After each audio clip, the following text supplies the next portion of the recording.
ಆತ್ಮೀಯ H16 news ಅರ್ಥಾತ್ ಈ ಸೀತಾರಾಮಗೆ ಸ್ವಾಗತ. ನಾನು ನಿಮ್ಮವ ಎಂ.ಐ. ಅಥವಾ ಮಲ್ಲಪ್ಪ ಜೋತವರ್. ಆತ್ಮೀಯರೇ, ಜಾಮೀನು ಸಿಕ್ಕಿದೆ ರೆಡ್ಡಿ ಅವರಿಗೆ, ಜನಾರ್ದನ್ ರೆಡ್ಡಿ ಅವರಿಗೆ ತೆಲಂಗಾಣ ಹೈಕೋರ್ಟ್ ಜಾಮೀನು ಕೊಟ್ಟಿದೆ. ವಿಶೇಷವಾಗಿ CBI ಇವ್ರಿಗೆ ಶಿಕ್ಷೆಯನ್ನು ಕೊಡ್ತಿತ್ತು.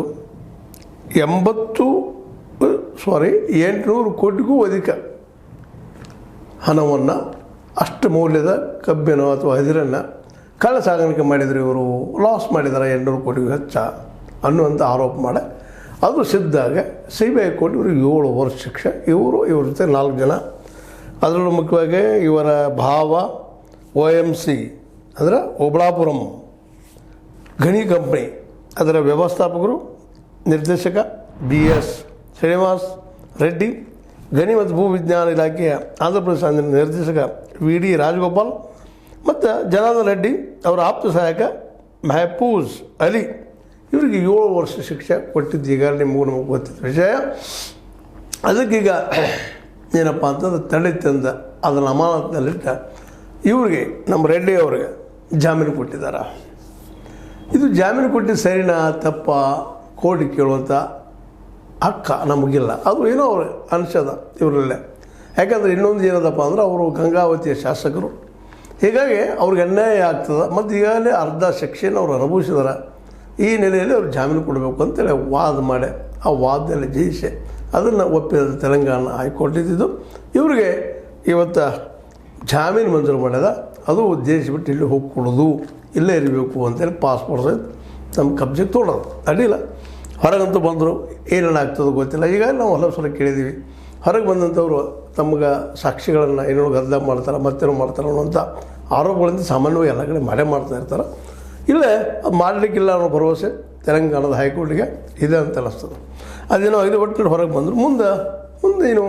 ಮುಂದೆ ಗಂಗಾವತಿಯ ಶಾಸಕತ್ವ ಉಳಿತು. ತುರ್ತ ಮುಂದೆ ಆಗ್ತದೆ ನೋಡ್ಬೇಕು ಅದನ್ನು. ಯಾಕೆಂದರೆ ಸಣ್ಣ ಹಗರಣ ಅಲ್ಲ.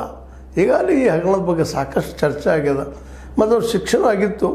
ಆದ್ರೆ ಇದು ಶಿಕ್ಷೆ ಇವರು ಈ ನಮ್ಮ ನಿಸರ್ಗಕ್ಕೆ, ನಮಗೆ, ನಮ್ಮ ರಾಜ್ಯದ ಸಂಪತ್ತಿಗೆ ಹಾನಿ ಮಾಡಿದ್ದು ನೋಡ್ರಿ 800 ಕೋಟಿ ಅಂತ ಇವ್ರು ಹೇಳ್ತಾರೆ. ಆದ್ರೆ ಭಾಳಷ್ಟು ಜನ ಸಾವಿರಾರು ಕೋಟಿ ರೂಪಾಯಿಗಳ ವ್ಯವಹಾರ ಆಗ್ಯದ, ಇಲ್ಲಿ ಖನಿಜ ದಿವಾಳಿ ಹೋಗಿಬಿಟ್ಟದ್ರಿ, ಲಾಸ್ ಆಗ್ಯದ ಅಂತ.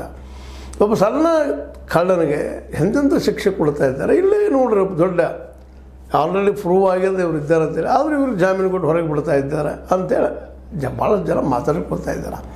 ಜನರ ಬಾಯಲ್ಲಿ ಯಾರು ಮುಚ್ಚಲಿಕ್ಕೆ ಸಾಧ್ಯ ಇದೆ? ಜನ ಅಸಮಾಧಾನ ಒಂದು ರೀತಿ ಗೊಂಡಂಗೆ ಆಗ್ಯದ. ಅಲ್ಲಪ್ಪ ಇಲ್ಲಿ ಏನು ಮಾಡಿದವರು ಎಲ್ಲ ಉಳಿದೋಗ್ಬಿಡ್ತಾರೆ. ನೋಡಿರಿ, ಈ ಒಂದು ವಿಜಯ ಮಲ್ಯ ಆಗಿರ್ಬೋದು ಅಥವಾ ಇನ್ನುಳಿದ ಅನೇಕ ಜನ ನಮ್ಮ ದೇಶ ಬಿಟ್ಟು ಹೊಡೆಯೋರು ಸಾವಿರಾರು ಕೋಟಿ ರೂಪಾಯಿಗಳನ್ನ ಮುಳುಗಿಸ್ಕೊಂಡ ಬ್ಯಾಂಕಿಗೆ ಡೂಬ್ ಹಾಕಿ ಅವ್ರು ಯಾರಿಗೂ ಶಿಕ್ಷೆ ಅಲ್ಲ. ಅವ್ರಿಗೆ ಆರಾಮಾಗಿ ಚೌಕಸಿಗೆ ವಿಷಯ ಅಲ್ಲ ಅನ್ನೋಂಥವ್ರನ್ನ ಹಿಡ್ಕೊಂಡು ಬಂದಿದ್ದೀವಿ, ಮಾಡ್ತೀವಿ ಅಂತ ಇದ್ದಾರೆ. ಆದರೆ ಇನ್ನೂ ಎಂದು ಬರೋದವರು ಎಂದು ಶಿಕ್ಷೆ ಆಗೋದು ಅಂತ ಅಂದ್ರೆ ಈ ದೇಶದಲ್ಲೇ ತಿಮಿಂಗಿಲಗಳು ಸಿಗೋದಿಲ್ಲಪ್ಪ ಅಂತೇಳಿ ಒಂದು ಮಾತು, ಅದು ಈಗ ರುಜು ಆಗ್ತಾ ಇದ್ದೀನೋ ಅಂತ. ನಿಧಾನಕ್ಕೆ ಈಗಾಗಲೇ ಗವಾಯಿ ಅವರು, ನಮ್ಮ ಸುಪ್ರೀಂ ಕೋರ್ಟ್ CJI ಅವರು ಒಂದು ಕಡೆ ಅಂದಿದ್ದಾರೆ. ಅದನ್ನು ನಿಧಾನಕ್ಕೆ ಜನರ ವಿಶ್ವಾಸ ನ್ಯಾಯಾಂಗದ ಮೇಲಿಂದ ಹೋಗ್ತಾ ಇದೆ, ಅದನ್ನು ನಾವೆಲ್ಲರೂ ಉಳಿಸ್ಕೋಬೇಕಾಗ್ಯದ ಅಂತೇಳಿ. ಯಾಕೆ ಇಂಥ ದೊಡ್ಡ ಅಪರಾಧ ಮಾಡಿದಂಥ ವ್ಯಕ್ತಿಗೆ ಈ ಸರಳವಾಗಿ ಜಾಮೀನು ಸಿಕ್ಕ ಇಲ್ಲಿ ಉಳಿದ್ರೆ ನಾಳೆ ಈ ಒಂದು ಆದಂಥ ಅನ್ಯಾಯಕ್ಕೆ, ಆದಂಥ ದರೋಡೆನೇ ಇದನ್ನು ಸಂತೋಷ್ ಹೆಗಡೆ ಅವರಂತೂ ಇದನ್ನು ಸ್ಪಷ್ಟವಾಗಿ ದರೋಡೆಪ್ಪ ಅನ್ನುವಂಥ ಮಾತನ್ನು ಉಲ್ಲೇಖಿಸಿ ಬಿಟ್ಬಿಟ್ಟಿದ್ದಾರೆ. ಇವ್ರ ಕೆಲಸಗಳ ಬಗ್ಗೆ ಟೀಕೆ ಮಾಡಿದ್ದಾರೆ, ಅದ್ರ ಬಗ್ಗೆ ತನಿಖೆ ಮಾಡಿದ್ದಾರೆ, ರಿಪೋರ್ಟ್ ಒಪ್ಪಿಸಿದ್ದಾರೆ. ಅವ್ರಿಗೂ ಏನು ಅನಿಸ್ತದಪ್ಪ ಇದು ನ್ಯಾಯಾಂಗದ ಬಗ್ಗೆ ಹಿಂಗಾದಾಗ? ಸಹಜವಾಗಿ ಅವರೊಬ್ಬ ನ್ಯಾಯಾಧೀಶ ಆಗಿದ್ದಂಥವ್ರನ್ನ ಇವರಿಗೆ. ಮತ್ತು ಅದರಲ್ಲೂ ಇನ್ನೂ ಭಾಳ ಪ್ರಮುಖ ಅಂತಂದ್ರೆ ಇಂಥ ಒಂದು ನಿಸರ್ಗದ ಮೇಲೆ ಅನ್ಯಾಯ ಆಗಿರ್ಬೋದು, ಜನರ ಮೇಲೆ ಅನ್ಯಾಯ ಆಗಿರ್ಬೋದು, ದೊಡ್ಡ ಲೂಟಿಕೋರರಾಗಿರ್ಬೋದು, ಇವರು ಸಲುವಾಗಿ ನಿರಂತರವಾಗಿ ಹೋರಾಟ ಮಾಡುತ್ತಿರುವಂಥ ಪರಿವರ್ತನಾ ಸಮಾಜದ ನಮ್ಮ ಲೀಡರ್ ಅವರು ಹಿರೇಮಠರು, SR ಹಿರೇಮಠರು, ಅವ್ರಿಗೂ ಈ ಒಂದು ಜಾಮೀನು ಸಿಕ್ಕ ತಕ್ಷಣ ಒಂದು ಸ್ವಲ್ಪ ಶಾಕ್ ಆಗಿರ್ಬೇಕಂತ ಅನ್ನಿಸ್ತದ. ಯಾಕೆಂತಂದ್ರೆ ಅವ್ರು ಸಿಗಬಾರ್ದಾಗಿತ್ತು ಅಂತೇಳಿ. ಯಾಕಂದ್ರೆ ಆಂಧ್ರ ಮತ್ತು ಕರ್ನಾಟಕದ ಗಡಿಯನ್ನು ಕಿತ್ತಾಕಿ ಒಗೆದುಬಿಟ್ಟಿದ್ದಾರೆ, ತೆಗೆದು ಹಾಕಿದ್ದಾರೆ. ಕರ್ನಾಟಕ ಒಳಗೆ ಬಂದ ಸಾಕಷ್ಟು ಗಣಿಯನ್ನು ಅಥವಾ ಖನಿಜವನ್ನು ತೆಗೆದುಕೊಂಡು ಹೋಗಿದ್ದಾರೆ, ಮಾರಾಟ ಮಾಡಿದ್ದಾರೆ, ಎಕ್ಸ್ಪೋರ್ಟ್ ಮಾಡಿದ್ದಾರೆ. ಎಲ್ಲರೂ ಪ್ರೂವ್ ಆಗಿದೆ ಇವತ್ತು. ಅದು ಆಂಧ್ರದಲ್ಲಿ ಆಗಿದ್ದಕ್ಕೆ ಇವತ್ತು ಶಿಕ್ಷೆ ಆಗಿರ್ಬೋದು, ಕರ್ನಾಟಕದಲ್ಲಿ ಹೊಡೆತ ಕೊಟ್ಟಿದ್ದಾರೆ ಅವರು.